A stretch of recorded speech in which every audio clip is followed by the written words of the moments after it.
Zo mu shiga gidan, mu shiga gidan. Mu shiga gidan. Kamar ya me haka? Kamar ya ku shiga gidan. Ka cikin gidan mu shiga kuma? Ni tsoron me zaka yi da shiga cikin gidan matsiya amana. Allah Sai waye da za wani kama gaya min bakakken maganganu wai. Wai wa kuke bada ni halan wai? Ina Jamila ta je? Wai kamar ya ina Jamila take wai? Menene damuwar ku da inda Jamila ta tafi wai? Duk maganar da za ku yi maganar da ni. Lama na gaba da shuru. Kamar ya in shu ina da baki na za a hana ni magana wallahi ba wanda isa ya hana ni magana mi kuka nuhi wai Mila taimako ne dan Allah dan Annabi me taimako to ni ma abin da na gani kawai me taimako wai an banda wulakanci ma a ce auren mutum tsora kwana 10 so kuke mutu kamar ya so ake ya mutu ko so kashe shi kuke yi ma kisa kuma ba kashe shi muke son mu yi ba wai kuma da kuka so wai me za ku yi halan mun zo ne mu nuna muku bakin cikin mu akan abin da kuka yi abokin mu a ban zaman kare to yarinya ba ta so ana auren dole to ni ma abin da na gani ko ana auren dole ne wai tsaya ma wai ina baban Jamila nan yake kai musu bayani mana ko za su ji ne su wuce daga gani har sun tsorata ka bar ni kawai da su bari an are bakinka in ci ma albasa to a matsayina na dan kaburi da babbar buta ina umarta ku duk ku bar wannan gidan malam dalla rufe mana ba inda zamu kamar ya babu inda za ku je wallahi idan ba ku bi a hankali ba sai na kira muku yan sanda Allah ya isa tsakanin mu daga baya kenan Alan da Allah ina Jamila take to ga hannun kuma Jamila ba ta cikin gidan nan wallahi tallahi sai kun fito mana Jamila idan kuka ga Jamila wai me za ku iya mata wallahi sai mata abin da za ta manta da to tana cikin ɗakin nan ki bude kofar nan wallahi tallahi sai miki abin da baki taba tsammani ba inna lillahi wa inna ilaihi raji'un dalla malama ce mara shuru dalla malama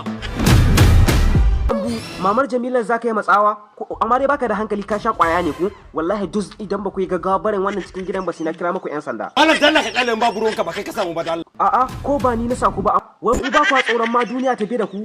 Allah malam dakata abinda ta mana yafi abinda muka je muka yi muni ina jin ta ce ta fasa auren sa saboda bai da kuɗi ita ma yar matsiya ta ce irin ka in ban da rainin hankali da kwaɗayi me zai jawo wannan abu kaka ci da mutunci haka ko to zan yi maganin ka kuma zan yi maganin ku gaba ɗaya ku dukan ku ana ce a kira yan sanda gaba yan sanda nan sun ƙara su ku zo da su ku so ga su nan su ne wani ga ku ce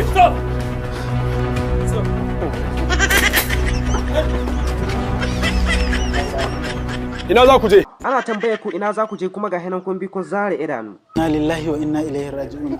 gida za mu je ranka ya dade ku yi bayani ba kun ce ku ba ku da kunya ba ya za ka ce gida za ku je bayan kun shiga gidan mutane kuma su ari kuma ka ce za ku ce gida ofisa kai ka ji wata magana dan Allah ku kama su da Allah ai koyo za su gane ba su da kunya dan za su yi kwanan sel wannan wani irin abu ne haka kai ba ruwanka yarinya dai ta ce ba ta son ka saboda yanzu ta samu Alhaji Awwal saboda yana da kuɗi kai kuma baka da kuɗi kawai ka ja filis ka rungume an taso abokananka kuma sun ce ba za su haƙura ba sai sun ɗauki mataki to ko ba haka da kuka ce ba wallahi tallahi yalla bai barazana ce ba abin da muka musu ai ba wani barazana haka da kuka ce Allah ku taimaka mu ku yi musu kaca kuma kun jefa su a cikin tashin hankali Allah bai wallahi ba mu jefa su a komai ba a tambaye babanta yana ciki a tambaye babansu da kun ka bi kun ka duk kun ka razana shi kuka cewa a tambaye babanta yan ta'adda kuka shigo cikin wannan gidan wallahi tallahi ko tsinken takace in ka bincika mu wallahi tallahi ba mu shi kuma wallahi in ka kama mu da shi ni na yadda ku bindike ni wallahi tallahi ba yan ta'adda ba ne ka taimaki dan Allah dan annabi ku ya daga baya kenan ba yan ta'adda ba ne ka taimaki abubuwan da suka yi ban da masaniya a kai ni je na kawo musu abinci